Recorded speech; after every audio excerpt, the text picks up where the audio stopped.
What's up, everybody? Welcome to Podcast Now. I'm Alex, and in this video, I want to talk about Starfield, talk about how they nailed it. There's a few things that I have concerns about that we'll talk about as well throughout this video, but to just start off, they needed to have a big presentation for Starfield. It was the thing for Xbox, and guess what? They absolutely nailed it. And the timing, because of the show, we heard how long the length of the base show was going to be in Starfield. The Starfield part, I believe, ended up being much longer than they had said. Starfield was about 50 or so minutes long versus the show being about an hour. That wasn't the original kind of breakdown of it, but hey, who's complaining? I do think it kind of slowed down towards those last 10 minutes of it, but Starfield did pretty much everything you would expect them to do. And the game looks enormous. Now, part of that may come back to bite them, or part of that is a little bit of a concern to me. But overall, from the visuals, that looked so much better than when we last saw it. The details, the amount of stuff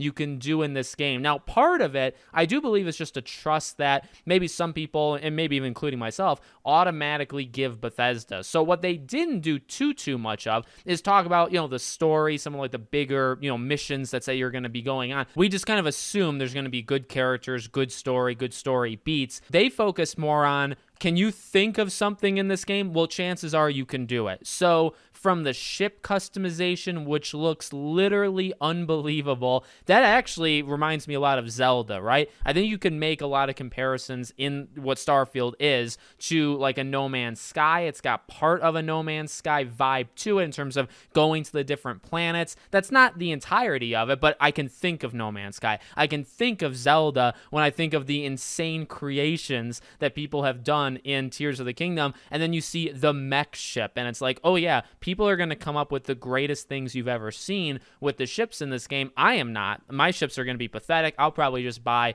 the pre-built ones that the game gives me. But what other people are going to do, it's going to be outrageous. The Outposts, what people are going to be able to do there, meeting up with people and being able to put them on your crew or being able to put them with your outposts, they are all unique, right? Some of them can develop into a love interest with you. They have skills and perks that can kind of balance things out or can help you in some regard. It is outrageous how much this game has. The character customization, which I'm willing to say it. Now, I don't play too many games that have character customization, but I've seen my fair share. Is this the most detailed character customization out there? I think it's definitely maybe the top 5 or the top tier, let's say, of character customizations. I wouldn't be surprised to see people making celebrities in this game. I wouldn't be surprised to see people making themselves in this game. I think that's what it allows you to do. The gunplay looks a lot better. Now, I've seen some mixed response. I think the gunplay still isn't for everybody, and I think that's totally reasonable. I think this game in general is also not for everybody. I think it's a specific-ish, but I do think it's going to have parts to it that can be for just about anybody. But the gunplay, I think, looks vastly improved from when we last saw it. Way more fluid, just way better looking in general. The range of weapons, I mean, even something as simple as that, right? The different guns, you can use hand-to-hand combat, you can use knives and things like that, seeing the different enemies. I mean, there's just so much, it seems, to do in this game. Now, I do want to kind of insert one potential weakness or just kind of bring it up, and maybe we'll do its own video on it as well, but the planets still kind of concern me because it looks good. I love the lighting. I love the diversity of the planets, and they say, some of them are going to be dead, some of them are going to be resource heavy, some of them are going to have civilizations. So while that's gigantic, I also want to keep in mind, we have been fooled with this stuff before. Not that I necessarily think they're doing it here, but I do get concerned still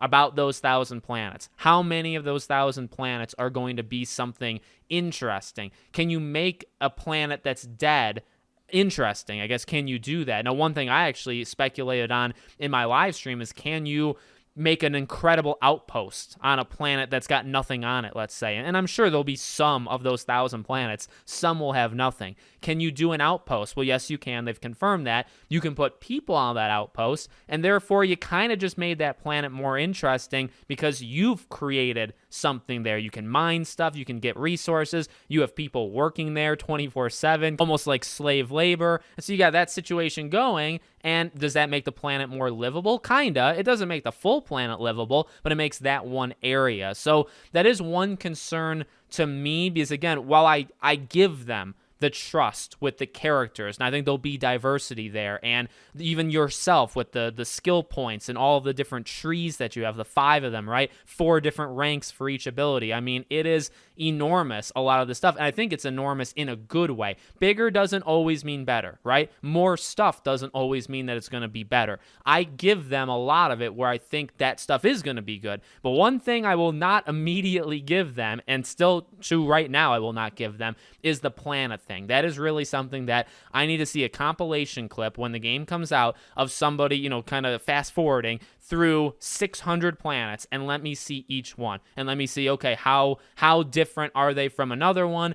Do they all feel fun to kind of go to? Because if there's only 100 planets that are fun to go to, look, 100 planets is still more than most games have. That's a big pro. But the big con there is that's 10%. So that's kind of where I fall with the situation. But across the board, I think they did everything that you would want them to do. The game looked better than it did last time in every regard. It looks well acted. It looks gigantic. It looks like if you want to sink hundreds and hundreds and hundreds of hours into this game, even through just different ways, right? Again, some people may want to just do missions. Some people maybe can scan every single planet. That'll probably take you hundreds of hours. Build 500 outposts. If you build an outpost on every planet, that's 1,000 outposts. Can somebody create 1,000 unique looking outposts? I'm sure somebody will, right? So you can lose your life to this game. And I think that's the point. I think that's what they want. I think that's what they set themselves out to do. And even if the whole game isn't perfect in that sense, I think that will be enough for a lot of people. So